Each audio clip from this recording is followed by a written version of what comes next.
امبي نبارنت امبي نمجزعتي امبي نوررتي امبي نچقونتي زبل حز حدش تجمر يكونن حزب تግራይ ኣብ ዝኾነ ይኹን መዋእሉ ብጨቆንቲ ተገዚኡ ደኒኑ ክነብር ዘይፈቀድ ህዝቢ ኩነታት ዘይፈቂዶምሉ መዓልቲ ናይ ምሕላው ጉዳይ እምበር ትግራዋይ ተገዚኡ ትግራዋይ ተጨቂኑ ክነብር ነውሪ እዩ ምክንያቱ ኣብቲ ሕሉፉ ንሪኦ ዘመናት ነይሮም እዮም ትግራዋይ ተጨቆነሎም ጀኖሳይድ ተፈጸሙሉ ከይበዝሕ ከይፈሪ ከይፀጊ ከይስስን ከይምዕብል ስልጣኑ ከይቅፅል ስልጣኑ ቆሪጾም ከይበዝሕ እውን ቁፅሩ ኣውሒዶም መሬቱ እንዳፅወቡ እንዳቆራረፁ ኣብዙ ሕዚ ዘለዎ ኩነታት ተብፂሖሞ እዮም ነገር ግን ሕዚ እውን እንተኾነ እምቢ እዩ ንሕና ኣይንግዛእን ጥራሕ እንተይኮነስ መስዋዕትነት ዝኸፈልናሉ መሰል ዓርሰ ውሳነና ሓሊፍና ይንህብ እንድሕሪ ሕዚ ካብዚ እንተሓሊፉ ግን ትግራዋይ ንሓደ ንመጨረሻን ግዜ ካፍታ ናትካ ደም እንተዘይሰትየ ናትካ ዓፅሚ እንተዘይከትኪተን ምቅንካ እንተዘይሰትየ ዓፅምኻ ስጋኻ እንተዘይበሊዕ እንተዘይቆርጢመ ይነብር እንትብል ዓዲ ንሓደ ንመጨረሻን ግዜ ዝሰናበተሉ ግዜ ክኸውን ዝብል እምነት ኣለኒ ምክንያቱ ናተበላዕኻ ናተነኸስካ ይንበርን ስለዝኾነ ሎሚ ግን ንጀምሮ ብሽርሒ ፀላእቲ ርግፀብ ተጋሩ እውን እዩ ናይ መጀመርያ ኮመንት እንተሪኢኹም ኣብዚስ ታኻልአይቲ ሊንክ እያ ኣቲኹም ክትንትኑ እንተደሊኹም ምሳይ ኣብዚ መደብ እዚዩ ተወሰነ ሓሳብ ክትህቡ ትደልዩ ክትኣቱ ትኽእሉ ኢኹም ትብል ሊንክ ላ በታ ሊንክ ተኣቱ ትኽእል ኢኹም ኣብ መጀመርያ ግን ስለ ኤርትራ ንምንታይ ተልዕል እዩ ዝብል ርእሲ ርእዩ ሃገርነት ኤርትራ ይንቕበልን ኢላ ኢትዮጵያ ዝብል ከመይ ኣይላቶ ዝብል ከርዳእኩም እየ እዚ ዜና እዚ ርእሲ ስለ ዝፀሓፍኩ ስለ ኤርትራ ንምንታይ ዘይትገደፍ ኢሎ ዝፀረፈኒ ዝኾነ ኣካውንት ኣሎ ኣነ ዝናነየሎም ሓደ ሓደ ግዜ ከምኡ ኢሎም ዝመፁ ናይ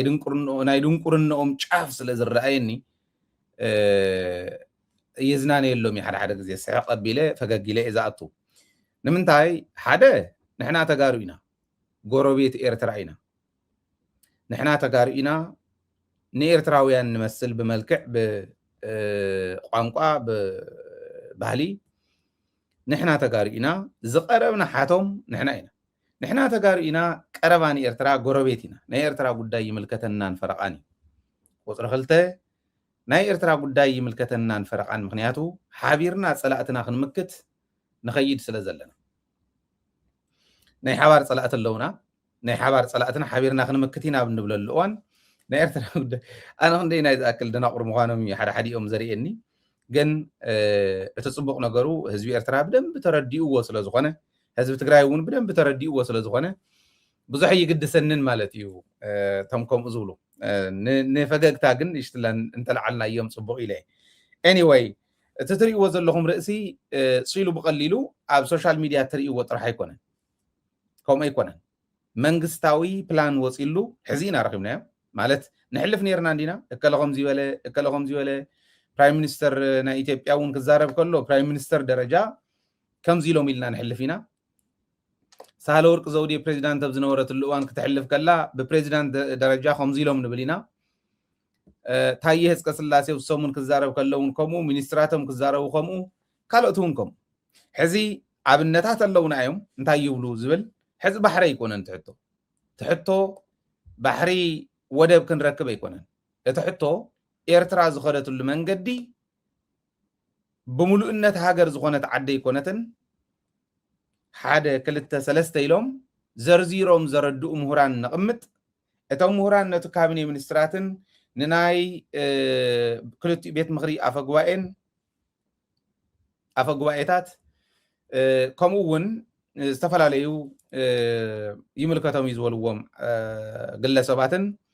ክእምኑ ዝኽእሉ ማለት እዩ ናይ ሚድያ ክኢላታትን ናይ ኣርት ፈላጣትን ዝበሃሉ ኢሊት ዝበሃል ድሓን ዘሎ ብላዕሊ ሒዞም ዝረኣይዎ ሰነድ ነይሩ ይብሉ ኣብዚ ዝረኣይዎ ሰነድ ከም ዝበልክዎ ንካቢኔ ሚኒስትራት ንበይኖም ቀሪቡሎም መጀመርያ ንካቢኔ ሚኒስትራት ኣቕሪቦም ድሕሪኡ ንኣፈጉባኤታት እውን ዘለውዎ ቀሪቦም ድሕሪኡ ኣማኸርቲ እውን ሰሌክቲቭ ብዝኾነ መልክዑ ኣማኸርቲ ብዘለውዎም ኣቕሪቦም ድሕሪኡ ናይ ደርጊ ኣባላት بايزوي درج بمحبر تأكيبو بمحبر درجي بمحبر تأكيبو أو إثيوبيا ني حزي بتخكل درج بمحبر تأكيب يسرحل ناي درجي سراويت أبالات نبر إلهم 1 مليون أبالات اللون يقولوا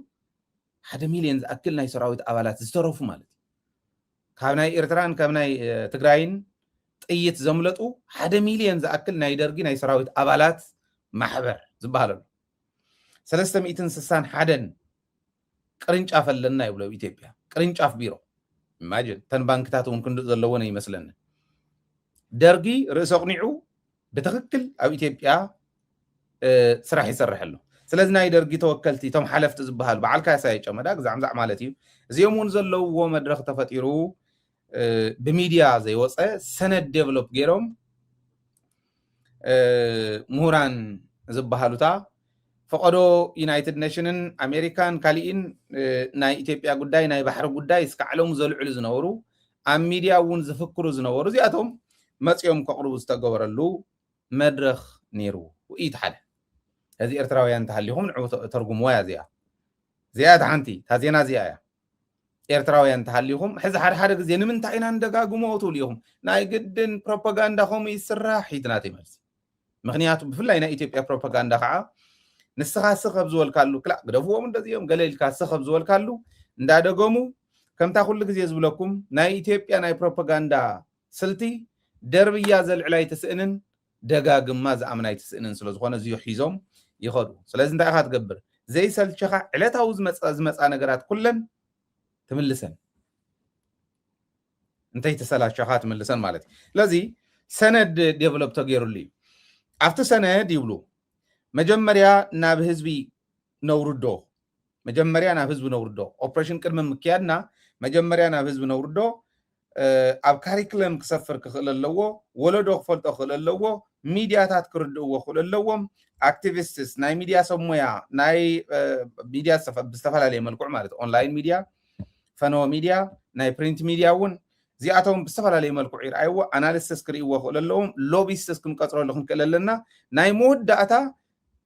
سراويت شاف بالحماقه زخونه سراويت بسراويت مكيتنا بسراويت طيحسنا كنعتو نغئلينا يمزل نمنتاي مجمريا انا حزب نور دخلوا خلو حزب مالت يترجموه حزب مالت سفيح محبرسب سفيح محبرسب ايثيوبيا زكاته تخوينو نغادو حرستوت دقنستيو مناعسي زيومن كالوتن محبرات بودابتاتهم كرهو مغبار نغادو بيزنسوم سب بيزنس مالتي ببيزنس كومزين زغورو ميدياتات سبونسر غورو مغبار اب كاريكولم كسفر كلو كاب كيندرغاردن جميرو كاب كيجي جمير بحر له وا ايثيوبيا نالكان هصان علماميدكا ማለት كام جميركا اسكا يونيفرسيتات زلو يونيفرسيتات زلو ناي بتفعلاليو سوشال ساينس مهران كتنتو مغبار ناي يونيفرسيتي تمهارون مهرانن كقسمو مغبار ميدياتات ترديهم كتنتو مغبار زون غبرلنا يو هنص سراويتنا ازيون زما اخله خون ناي بحر غداي ناي ارتراون بزي اغباكم زخدت ازيون زما اخله كخون مغبار غنصالن اغنصالن نصالن انصالن كم زنورو ناي شفت سرحت تسريحو ما مچم اغنصلتنا عنا يم كلنا خالي تامر يول ሁለት ወንድማማች ተባብረው ያደረጉት ነው የምዙሉ ስለዚህ ገንጻልና ገንጸልትን ኮይኖም ወያነን ሻዕቢያን ዝገበርዎ ሸርሕዳ አንበር ይትረፍ ደቀይሕ ባህሪ ኤርትራውን አካል ኢትዮጵያ እያ ይውሉ ማለት እዩ ስለዚህ ሰራዊትና ኦፖርቹኒቲ ናይ ምጽባይ ጉዳይ ቴክኖሎጂ ናይ ምጥቃም ጉዳይ ዕጥቂ ሰራዊቱን በፕሮፓጋንዳ በፖለቲካ በወታደራዊ ዝተሃነጸ ሰራዊት አጽዋሩን ሙሉ በሙሉ ዝተዓጠቀ ሰራዊት ክህልወና እንተኺሉ ይትረፍ ደቀይሕ ባህሪ ይትረፍ ደሕቶ ቀይሕ ባህሪ ሕቶ ኤርትራውን ክነምልሶ ንኽእሊና እምዞ እዚ ሰነድ ከምኡ ይዝብል ሕዚ እስካ ሕዚ ዘንበብክዎ ሰነዶም እዚ ይብል ልብ እንተሃሊካ ዓቕሚ እንተሃሊካ ኦኬ እዚ ስለዝኾነ ኤርትራ ዝኸደትሉ ሃገር ዝኾነትሉ እዚ እዩ ቀይሕ ባሕሪ ዝኸደሉ ኣካል ኤርትራ እዩ ኢልና ንዛረበሉ እዚ እዩ ክመፁ ዝኽእሉሉ እዚ እዩ ክመፁ ዘይኽእሉሉ እዚ እዩ ክመፁ ናብ ዘይኽእሉሉ ደረጃ ክንወስዶም እንተኮይንና እዚ እንተጌርና ኢልካ ተንትናዓቶ እዚ ዝበሃል እምበር ኣይተልዕለ ይባሃል ንዓና ይምልከተና እውን ስለ ዝኾነ ክነልዕሎ ኢና ንዓና ግዲ ኮይኑና ኣይኮነን ይምልከተና ስለ ዝኾነ ኣብ ጽምዶ ስለ ዘለና ንዓና ረጊጾም ስለ ዝሓልፉ ክነልዕሎ ኢና ግን ኤርትራውያን ብኡ ደረጃ እንተሓስኩሞ እቲ ናይ ፕሮፓጋንዳ ፀገም ኣባና ጥራሕ ኣባኹም ጥራሕ ኣይኮነን ኣብ ኤርትራውያን ኣባና ኣብ ትግራይ እውን ኣሎ እዩ ዝተረዳእና በል ንብል ኣለና ንፅዕር ዘይተረድኦም እኒው ፀረን ናህና ይሰርሑ ከምዚ ስለ ዝበልና ኦረዲ ኩናት ኢኹም ትሰብኩ ዘለኹም ኢሎም ንዓና ሽሙና ዘፅልሙ ቁልቁል ኣፍ እንዳደፋእካ ፎቶ ኤክስ እንዳገበርካ ፎቶ ዝኽየድ እውን ንሪኦ ግን ይገርመና እናተበልዓና እንዳሃለና ስቕ ንበል ድዮም ዝብሉ ይብል ኣነ ኤኒዌይ እዚ ዝበሃል ዘሎ ካሊእ መርትዖ ክስኸልኩም ሕጂ ላይነትን አስዩም ያላረገ ሙሉ ህዝባዊ ስልጣን ያልተረከበ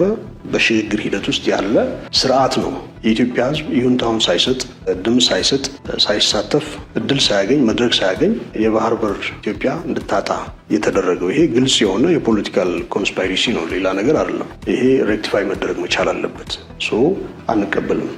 አንቀበልም ነው። ናይ ኤርትራ ሃገርነት ኣይንቅበልን ይብለካ ኣሎ በለጠ ሞላ ይበሃል ናይ አብን አቦንበሪ አብን ማለት የአማራ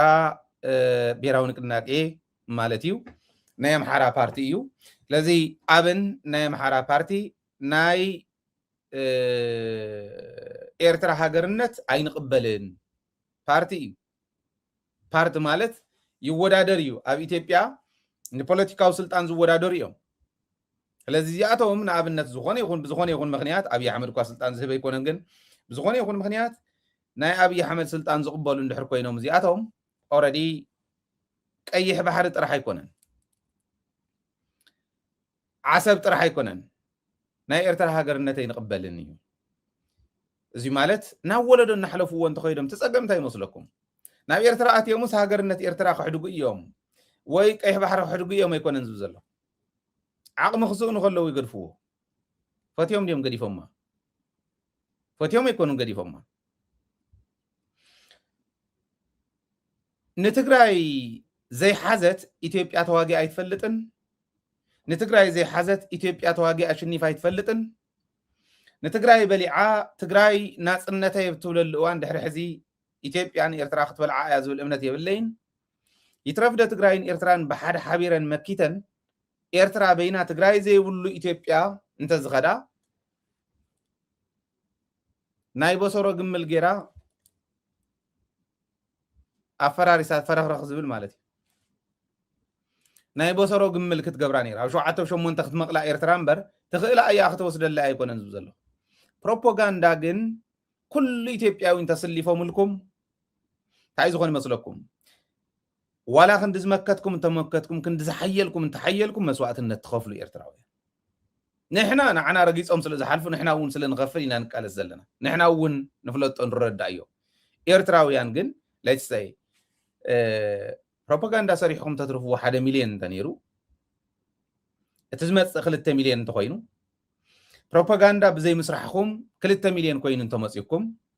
ክጠፍእ ዝነበረ ክትከፍልዎ ዝነበረኩም መስዋዕትነት 10,000 እንተኮይኑ ናብ 20,000 ተወስድዎ ኣለኹም ማለት ብኡ ይኹም ካልኩሌት ትገብርዎ እምበር ኢትዮጵያስ ዓቕሚ ረኺባ ወታደራዊ ዓቕሚ ረኺባስ ክንድድላያ ዋላ ሚሳይላት ተምፅእ ድሮናት ተምፅእ ዝተወሰነ ክትዕኑ ትኾን ዝተወሰነ ህንፃ ክተፍርስ ትኾን ዝተወሰነ ነገራት ክተቃፅል ትኾን ድሕሪኡ ግን መወዳእትኡ ናብ ፋሕብትን እዩ ክትገብሮ ይትኽእል እንተገይራቶ እውን ንባዕላ እዩ ፀገም ንባዕላ እዩ ግን መስዋዕትነት እንተይከፈልካ ብጋንኡ ክተትርፎ ትኽእለ ነገር ኣብ ገዝኡ እናሃለዎ ዘይተትርፎ እንታይ ፀገመካ ناتي قوام نسيو لذي أما عليهم كتسرحوا لزقباءكم أما عليهم تسريحكم له تتقموا مبر أي تقدون سلذي سرحوا له هاجر يقبلني زولا كذا لو بايدو زي لا لو نتكو إز دفرد له لا لو نتنا إيرتراس يدفروا والله لا لو نتي تدفي ري لا زغنا نجر سقوم تنتوسي دا إيرترا حزي نعم النت فتحاوي مغنياتو قال بقال يمزارو وزلو ካቢኔ መንበራት የምዛረው ዘሎ ሚኒስትራት የምዛረው ዘሎ ጠቅላይ ሚኒስትር ባዕሉ ይዛረው ዘሎ ደቀ አንስቲን ደቀ ተባዕቲን የምዛረው ዘሎ በር ጉዳይ እና የውሃ ጉዳዮቻችን የባህር በር ላይ ኢትዮጵያ ከ40 ዓመት ወርቅ 30 ምናምን ዓመት በፊት ተጠቃሚ ነበረች። አሁን ግን ላንድ ሎክድ ሆናለች። በምንም አይነት መመዘኛ ይሄንን አንቀበልም። ስለዚህ ናይ ባሕር እውን አይንቅበልን ናይ ኤርትራ ሃገርነት እውን አይንቅበልን። እዚ ለሰሚዕኹም ኣነ እዚ ዝብል ዘለኹ እዚ ፀገም የለን ሓቁኹም ኢኹም ኢትዮጵያ መፅያስ ንኤርትራ ወታደራዊ ትንኮሳ ጌራትላስ ንኤርትራ ሸኒፋ ባሕሪ ክትወስድ ኣይኮነን ዝብለኩም ዘለኹ ንሱ ግዴ ኣብኡ ቁርትላንቱ ትኢጎ እውን ኣሎ እንዲ ስሳዕ ዝፈርስ ሓቁኹም ንበሎ ሓቁኹም እውን ኢኹም ብትክክል እንተገጢሞም እውን ማለት ተኣምር ክፍጠር ተዘይኮይኑስ ኢትዮጵያ በየናይ ዓቕሚ ፋኖ ፍቲ ተረብ ኢሉ እንዳወሰደ ከም እንስሳስ ኣብ ኤርትራ ኣትዩ ዝኾነ ነገር ክገብር እየ ይብልን። ምክንያቱ ስለ ንፈልጦም ኢና ኣብቲ ሪጅን ኣብቲ ዞባ ንቲዲኤፍ ዝቃመር ዋላ እንተዘይሃለወ ቀፂሉ ንረኽቦ ሰራዊት ምንም ጥርጥር የብልና ኤርትራ ሰራዊት እዩ። ሓደ ኢት ህዝቢ እንተልናዮ ሓደ ዓይነት ተዋጋኢ ህዝቢ እዩ ክልቲኡ። ስለዚ ጋና እንዳሃለወ ኣረዲኡኹም ክተትርፍዎ እትኽእሉ ማሕበረሰብ ክተትርፍዎ ኣለኩም ዝብል እምነት ስለ ዘለኒ ዘቕርቦ ዘለኹ እንታይ ትብሉ ኤርትራውያን? ይኸው መድረክ ፈጢረ ኣለኹ ንዑ እተው ሓሳብኩም ክትህቡ ትኽእሉ ኢኹም ተዓብዪ ዕድል ከፊት ኣለኹ እየ ዝብል ኣነ ናተይ ክገብራ ዝኽእል እዚኣ እያ። ኢትዮጵያ ከምዚ ትበል ዳ እምበር ኣብ ውሽጣ ዝኒሄ ሕመቕ ክትኣሊ ዘይከኣለት ሃገር ምዃና ዓዲ ዝፈለጦ እዩ።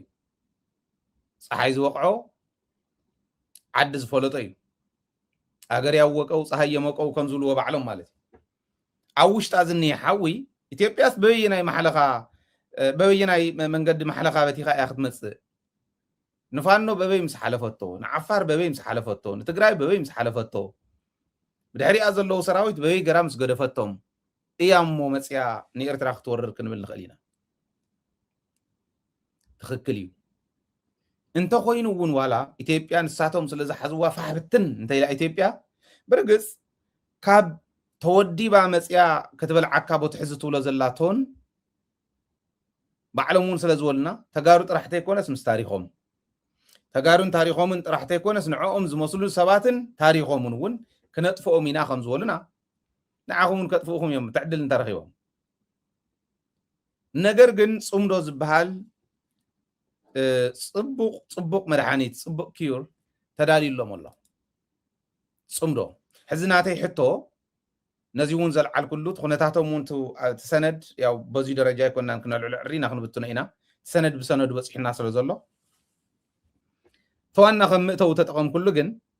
ወታደራዊ ፅምዶ ኤርትራን ትግራይን የድል ዶ? እዚ እውን ሕቶ እዩ።